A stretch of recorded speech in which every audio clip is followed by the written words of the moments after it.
Hello, hello. Welcome to Moment with Saida, and today's topic is on how I was refused a job. I was sent back home because of my hijab. I wasn't allowed to work because of my hijab. So this is how the story began. It was through an agency I got the job. I went through an agency and I was meant to go from Dublin to to the workplace, which is at County Meath. I didn't even know then because I didn't know. All I knew was that okay, number one, it was convenient for me in the sense that I didn't need to depend on anyone for transport, and I only needed to take two buses. So I was like, okay, let's go. I didn't even know it was a different county until I was like, I was waiting for the second bus and I realized that it was the bus area. And that was the first time I had had a bus area in Ireland. I had not ridden on such a bus before. Bus area, and I think it takes you from one county to another. So I entered the bus. I was like, oh, so I'm going to County Meath. Then I got to the place. Got to the place safely. I thank God. Got to the place. They told me that okay, I should wait if I should wait for somebody which will show me around the workplace what I was meant to do. I won't disclose the agency and I won't disclose the company. So I sat down. I met somebody else who was waiting for the same person to show us around. Then it took like more than 30 minutes for this person to show. Like, I don't know if the person is the supervisor, but let's just say the supervisor to show us around. It took more than 30 minutes. I waited more than 30 minutes waiting for the person. But I'm patient, so I waited that okay, it must probably be doing, it's probably working and it can't working and it can't just leave what he's doing at the moment.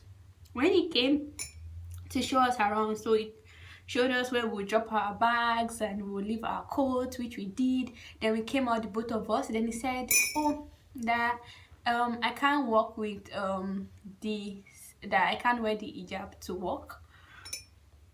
Like, and then I went back in because I was wearing another coat. I dropped the coat because I wore a coat. It showed us where to drop our stuffs rather. Then I dropped my bag. Then I came out. Then it says, oh, like I should drop my coat too, and also I can't wear my hijab. Like I can't wear this to work.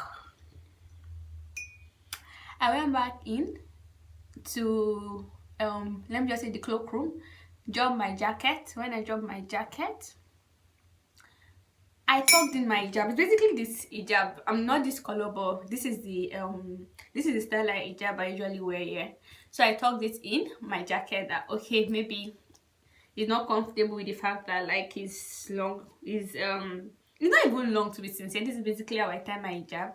So I tucked it in. When I tucked it in, I came out again. Then it says, oh no, like I can't wear this, I can't wear the hijab because it has to do with food. I said I can't wear the hijab. Then I was like, and I said I can't remove my hijab. Then he said no work. And I was like, no work then. I can't remove my hijab. Then no work. So I carried my stuff. He didn't even say anything. He didn't even show me out. Even before I found the exit, I had to ask around, okay, where is the exit? He had this uncaring attitude. God, I felt so bad. I was shocked because I had not experienced that kind of treatment, because people in Ireland are very friendly, they don't discriminate. But you know, like in life, like in every society, there's the bad eggs. So don't have the fear that, oh, when you come to Ireland, people discriminate, you won't be able to find a job. No, it's not like that. But even in my country, I can't say, oh, I'd experienced such a thing in my country before, so I can't say, oh, Highland candy. It's everywhere. Some people might not like you because of your black, some people might not like you because of your white, some people might not like you because of one thing or the other. So I won't base this on, oh, I won't say, oh, they discriminate in Ireland. I won't say that, no.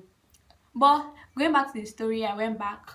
I stepped out of the building. Immediately I was still shocked that I was too shocked because I told my housemates because we had a dinner before that night, before the day I was going to the place.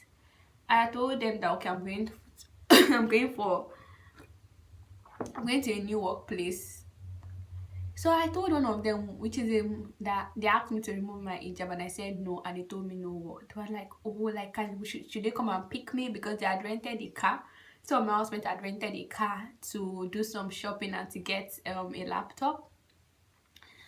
And they're like, oh, should they come and pick me? I was like, no, don't worry, because I had to think, I had to think and calm myself during the rest of the journey. So I went back home in the bus. Thankfully, I had the nose mask and I usually wear glasses, one big glasses. So, and because of the spacing in the bus, like I was just and my tears, I was just like cleaning my tears, and I was still, that moment whereby you ask yourself, did this thing actually happen? Like, did I really experience this? Like, it really said this. It left, like, I left after waking up early, going from one counting to another, waiting for him, and he just said this. Immediately, he even said that, like, I had communicated to the agency. It was on the weekend. I had communicated with the agency that, look, I was asked to leave because of I'm wearing the hijab, I'm wearing the scarf and everything. They were like, oh, because my main my main agent, let me just say, like, my main